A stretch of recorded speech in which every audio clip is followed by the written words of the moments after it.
आज हम खड़े हैं कोंडागांव और मर्दापाल की बीच के सड़क पर गुलावंड के पास, जहां पर कभी एक बहुत बड़ी घटना को अंजाम माओवादियों ने दिया था। ये मेरे पीछे ये पुल है, आप देख रहे हैं। इस पुल में 25/11/2008 समय था। उस समय नाहकानार कुदूर से जो मतदान दल है उसको लेकर फोर्स वापस आ रही थी सरसिंग, तभी इस पुल पर बम ब्लास्ट हुआ था। एम्बुश लगाकर 150 नक्सलियों ने यहाँ पर फायरिंग की थी और मुठभेड़ 2 घंटे तक चली थी यहाँ पर, जिसमें हमारे फोर्स के 7 जवान यहाँ पर शहीद हो चुके थे।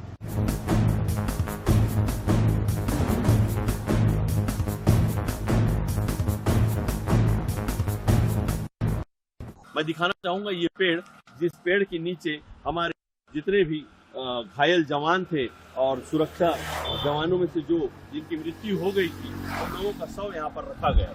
ये जगह दिखाना चाहूंगा जहाँ पर से ये फायरिंग हो रही थी। इस तरीके से यहाँ से फायरिंग हो रही थी, इस तरफ पीछे जवान थे और बीच में पुल में एम्बुश लगाकर पुल को उड़ा दिया गया था। एसटीएफ, पुलिस बल और सीआरपीएफ की संयुक्त टीम जो मतदान दल को लेकर आ रही थी, वो काफी मशक्कत के बाद नक्सलियों को खदेड़ने में कामयाब रही और मतदान दल को सुरक्षित कोंडागांव पहुंचाया गया। मगर आज स्थिति बदल चुकी है। आज इस सड़क पर आप देख रहे होंगे किस तरीके से गाड़ियां चल रही हैं। विकास इस सड़क के रास्ते मर्दापाल, नाहकानार, कुदूर और अति संवेदनशील क्षेत्रों तक पहुंच चुका है। पहले हमारे क्षेत्र में बहुत ही दुर्दशा थी। हमारे क्षेत्र में नक्सल प्रभावित क्षेत्र था। 2008 में हमारे गांव में चुनाव से लौट रहे जवानों के ऊपर विस्फोटक हुआ हमारे गांव के बीच में जंगल में।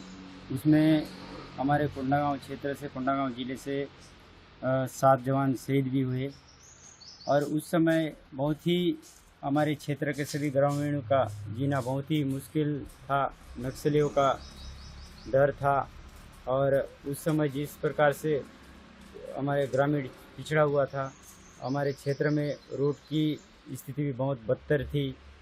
रोड, पुल, पुलिया ये बहुत कटाव स्थिति में था। आज 2026 में हमारे छत्तीसगढ़ की सरकार के द्वारा अभी लगातार क्षेत्र में विकास की लहर दौड़ रही है और आज हम 2026 में देखते हैं तो आज हम खुश हैं, हम भी खुश हैं। पहले हम लोग डर डर के जीते थे, आज हम खुल के जी रहे हैं। आज की स्थिति में क्षेत्र के लोग हर क्षेत्र में रोड, पुल, पुलिया सभी प्रकार की योजनाओं का लाभ लोग ले रहे हैं। पहले बस्तर में जिस प्रकार हमारे पूर्वज रहे, अच्छे से रहे, लेकिन बीच में जब नक्सलियों का प्रकोप रहा तो हमारे जितने लोग हैं नक्सलियों को डर के मारे, नक्सलियों से डर के घर से निकलना मुश्किल। चावल, धान या मऊ तेंदू जो हम लोग का मूलभूत है, वो मऊ तेंदू कई नक्सली के डर के कारण जंगल नहीं जाया करते थे। पत्ता तोड़ना, हमारा पत्ते में भात साग खाना हमारी आदिवासी संस्कृति का मूलभूत है। हम लोग के बाप दादाओं ने खाया करता था। ये पत्ता तोड़ने जंगल नहीं जाया करते थे हम लोग। किस कारण की नक्सलियों का प्रकोप कब कहाँ पर आईडी लगे, कहाँ हम लोग के आदमियों को नक्सली उठा के ले जाएं, कहाँ हम लोग के आदमियों को नक्सली पकड़ के पूछताछ करे, इस डर के भावनाओं से, इस डर के दहशत से हमारे लोग जंगल में न जाया नहीं करते थे। नक्सली प्रकोप के कारण सरकार हम लोग के क्षेत्र में विकास ही कर नहीं पाती थी, क्योंकि नक्सली का जो दहशत था उसके कारण सरकार यहाँ हम लोग के तक पहुँच नहीं पाती थी, जिसके कारण हम लोग को मूलभूत सुविधा का लाभ नहीं मिलता था।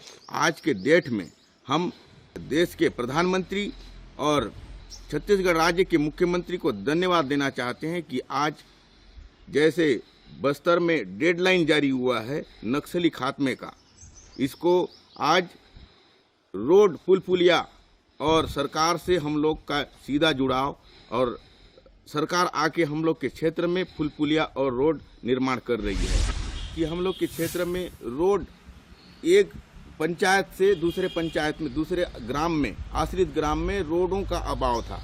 आज नक्सली खात्मे की हो रहे और सरकार हमारे क्षेत्र में पुल पुलिया विकास, नल, पीने का स्वच्छ पानी प्रदान करते जा रही है।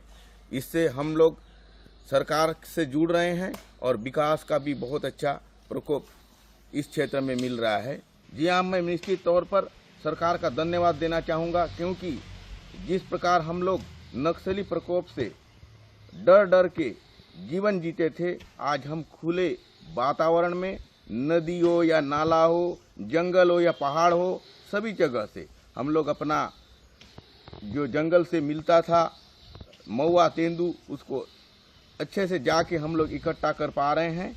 और आजकल का सीजन ही है महुआ तेंदू, हम लोग का आदिवासियों का परंपरा और पहले से आय का साधन, मुख्य साधन बोलने से महुआ तेंदू, टोरा, आंवला, बेहड़ा, सभी प्रकार के जो हैं उससे हम लोग जीवन यापन करते थे। हम सरकार को धन्यवाद देना चाहते हैं, माननीय मुख्यमंत्री जी को धन्यवाद देना चाहते हैं, हम माननीय देश के प्रधानमंत्री जी को धन्यवाद देना चाहते हैं कि आज हम नक्सल से मुक्त होने के लिए अग्रसर हैं और हमारा बस्तर जैसे सुंदर बस्तर था उसके तरफ विकसित होते जा रहे हैं।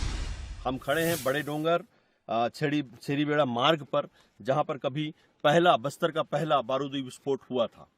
ये वही सड़क है, जब ये कच्ची सड़क थी, जब यहाँ विकास नहीं हुआ था, तब यहाँ पर एक बारूदी विस्फोट हुआ था, जो कि बस्तर का पहला बारूदी विस्फोट माना जाता है। 20 मई 1991 की घटना है, जब लोकसभा का चुनाव था और पोलिंग पार्टी को पुलिस बल लेकर इधर से आ रही थी, जिसमें पीठासीन अधिकारी के साथ 4 अधिकारी थे और पुलिस जवान की पार्टी सामने चल रही थी। तभी अचानक यहाँ पर किसी ने सोचा नहीं था कि माओवादी इतनी बड़ी घटना को अंजाम दे, ऐसा कभी बम विस्फोट बस्तर में हो सकता है। पहली बार ये घटना अचानक यहाँ पर घटी और जवान संभल नहीं पाए और जवान यहाँ पर घायल हो गए।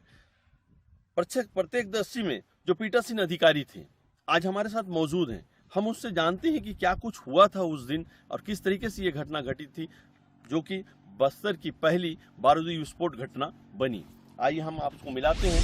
जी, आप अपना परिचय बताइए। हाँ, मेरा नाम गिरजाराम यादव है। उस टाइम जो है मैं शिक्षक था, लोकसभा चुनाव में मेरी ड्यूटी लगी हुई थी, मैं पंगोली में था जी। मैं पीठासीन ऑफिसर था।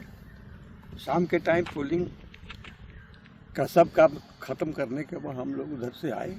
अचानक यहाँ पर जो है माओवादियों द्वारा दुर्घटना हो गई। उसमें जो है एक जो है परिहार नाम का जो है एक एसएफ का जवान था, अकेले वही बचे थे, बाकी जो है 10-12 के करीब सीआरपीएफ के जवान यही शहीद थे। उसी में आगे बस ऊपर वाले की कृपा से मैं बच गया था और उसी के संरक्षण में मैं यहाँ से बचा। जी, सो ये भी देखा जाता है, ये भी कहा जाता है कि बस्तर का ये पहला बारूदी विस्फोट, हाँ, पहला था।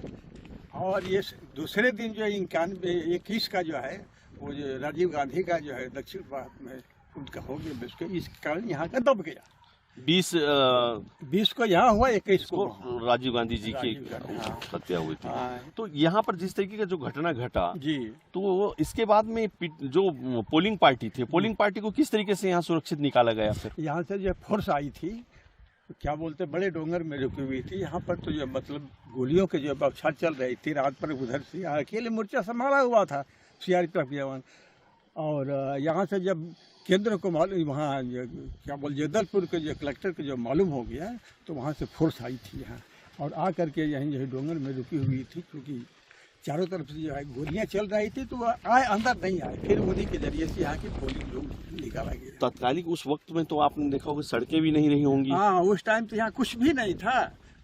यहाँ तक बिल्कुल ये पगडंडी थी। पगडंडी उन्होंने यही जो है पुलिया, इसी पुलिया जो है पहले बोगदे के साथ। कितने साल हो गए इस घटने को? लगभग 35 साल के करीब।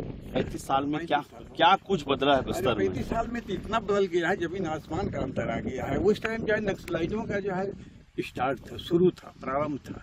और गांव-गांव में घुस करके नक्सलाइट जो है लोगों से समर्थन ले करके अपना जो है पहिया जमा रहे थे। और आज जो है बाद में जो है वही नक्सलाइट आज की स्थिति में इतनी खतरनाक हो गई थी, जिसको ये जो है शासन का बहुत बहुत धन्यवाद है, जो कि उन्होंने इस स्वच्छता स्तर को इस हालत में पहुंचा दिया है। यहाँ पर पानी भी नहीं था, लोग झरिया से पानी पीते थे, आने जाने का साधन नहीं था, बिजली नहीं थी, गांव-गांव में सोसाइटी आने हर प्रकार की सुविधाएं जो है सीधे तौर पर ये कहें कि बीजेपी की सरकार आने के बाद में जी हाँ, सब कुछ बस्तर का बदल चुका है। बदल चुका है। आज नक्सलवाद बैकफुट पे खात्मे पर है। हाँ, नक्सलवाद आज खत्म होने की कगार पे है। 31 मार्च से हम नई कहानी लिखने जा रहे हैं बस्तर की। तो आप क्या देखते हैं बस्तर का विकास कितना कुछ होना है और कितना कुछ हो चुका है? अरे बहुत हो चुका है और बहुत होने वाला है यहाँ का विकास। यहाँ का विकास अब इतना होने वाला है कि हमको लगता है कि इंडिया में जितना यहाँ विकास होगा इतना कहीं नहीं विकास होगा। आज अगर नक्सलाइट नहीं होते तो आज ये जो स्वर्ग बनेंगे रहता पूरा वर्ल्ड में ये छत्तीसगढ़ का नाम रहता, लेकिन नक्सलाइटों के कारण ही ये पीछे पड़ा हुआ था। और यहाँ पर लोग कभी भी नहीं पहुँचे, जहाँ सर्वे नहीं हुआ, जहाँ पुलिस फोर्स नहीं पहुँची, जहाँ इलेक्शन नहीं हुआ, आज वहाँ भी रोड, बिजली, हर प्रकार की सुविधाएं वहाँ प्रदान कर दी गई है। सरकार को आप धन्यवाद दें। हाँ, बहुत बहुत धन्यवाद है सरकार को जो इस बस्तर को इस हालत में पहुँचा दी है। आप देख सकते हैं 35 साल बाद मास्टर जी यहाँ पर पहुँचे हैं जहाँ बस्तर का पहला बारूदी विस्फोट हुआ था, और ये यहाँ के विकास की बातें बता रहे हैं कि पहले बस्तर की स्थिति क्या थी और आज बस्तर की स्थिति क्या है। आप देख सकते हैं ये चमचमाती सड़क, रोड, पुल, पुलिया, स्कूल सारे अब लगभग जो अंदरूनी गांव के क्षेत्र हैं वहां पर बनाए जा चुके हैं। जहां कुछ विकास होना बाकी है सरकार उस पर काम कर रही है। जिस गांव को कभी संवेदनशील, अति संवेदनशील की कैटेगरी में रखा जाता था और संवेदनशील कहकर उस गांव का विकास रुका हुआ था, अब उन गांवों का कनेक्टिविटी जिला मुख्यालय से जुड़ा हुआ है। लगातार विकास की बयार बह रही है और बस्तर बदल रहा है। यूं कहें कि अब बस्तर मुस्कुराता बस्तर की ओर अग्रसर है। हमारे साथ मौजूद हैं कोंडागांव जिला के पुलिस अधीक्षक श्रीमान पंकज चंद्रा जी। हम जानते हैं क्या कुछ बदल रहा है और क्या कुछ बदलने वाला है बस्तर में। आइए हमसे बात करते हैं इनसे, किस तरीके का तैयारी है आने वाले समय में, और 31 तारीख जो डेडलाइन है, डेडलाइन के बाद क्या स्थिति रहेगी बस्तर की, हम जानते हैं। जी सर। वर्तमान परिदृश्य में यदि जिला कोंडागांव को देखा जाए तो यहाँ पर जो सक्रिय तीनों एरिया कमेटीज थी वो लगभग समाप्त हो चुकी हैं। इक्का दुक्का गिने चुने लोगों के अतिरिक्त लगभग सभी लोग या तो हमने न्यूट्रलाइज कर दिए हैं एरिया कमेटी के आर्म्ड कैडर को, या उन्होंने पुनर्वास को प्राप्त किया है और हमारे साथ पुनर्वासित हो करके नए पुनः मार्गम अभियान के तहत अपना पुनर्जीवन आरंभ कर रहे हैं। वर्तमान स्थिति में यदि देखा जाए तो जो हमारे मुख्य रूप से तीनों एरिया कमेटी थी, केशकाल डिवीजन कमेटी, बयानार, आमदई, किस्कोडो दलम और कुएमारी दलम, लगभग सभी सशस्त्र कैडर यहाँ से लगभग समाप्त हो चुके हैं। यह हमारी विगत कई वर्षों की लगातार मेहनत, अर्धसैनिक बलों के साथ हमारी कुशल रणनीति, हमारे बस्तर फाइटर्स, डीआरजी, सीएफ व सभी बलों के संयुक्त अभियान संचालन का परिणाम है कि जिन क्षेत्रों में कभी हमारी पहुंच नहीं थी, आज हम वहां चमकीली सड़कें बनवा रहे हैं, नए बाजार हाट इस्टेब्लिश हो रहे हैं, पुल पुलिया बन गए हैं, मोबाइल कनेक्टिविटी पुलिस ने स्थापित कर दी है। और ऐसे दूरस्थ क्षेत्र जहां पर कि कभी हमारी पहुंच नदी नालों के कारण लगभग असंभव सी थी, अब वहां पर उन इलाकों में वाहन फर्राटे से आना जाना कर रहे हैं। यात्री बसों का संचालन आरंभ कर दिया गया है और इसके साथ ही शासकीय योजनाओं की वहां तक पहुंच भी हो गई है। सर, आपने पहले भी बस्तर में अपनी सेवा दी थी, उस समय क्या स्थिति थी और आज क्या स्थिति है, क्या देखते हैं आप, किस तरीके से देखते हैं? आमूलचूल परिवर्तन देखने में आता है। 2008 और 9 की स्थिति में हम लगातार नक्सलियों के साथ मुंहतोड़ जवाबी कार्रवाई कर रहे थे और उनसे हम निरंतर लोहा ले रहे थे, और ये पिछले 10 वर्षों की ही लड़ाई का परिणाम है कि हम क्रमशः शनह आगे बढ़ते हुए कदम बा कदम इस ओर पहुँचे हैं कि हम आज बस्तर को लगभग नक्सल मुक्त घोषित करने के अपने अंतिम चरण पर है। निश्चित तौर पर सरकार की कुशल रणनीति का यह नतीजा है कि आज बस्तर बदल रहा है। हमारे बस्तर में कई जवान यहाँ अपनी शहादत को पहुँचे, जिन्हें INS न्यूज़ से नमन करता है। और बस्तर बदलने को लेकर जो 31 तारीख का जो डेडलाइन है, आप देखेंगे बस्तर की स्थिति पहले क्या थी, बस्तर की स्थिति अब क्या है। नई सड़कें, पुल, पुलिया और तमाम तरह के जो विकास हैं अब उन अति संवेदनशील क्षेत्रों तक पहुंच चुकी हैं जहां कभी मोबाइल का नेटवर्क भी नहीं हुआ करता था। INS के लिए इसरार अहमद की रिपोर्ट।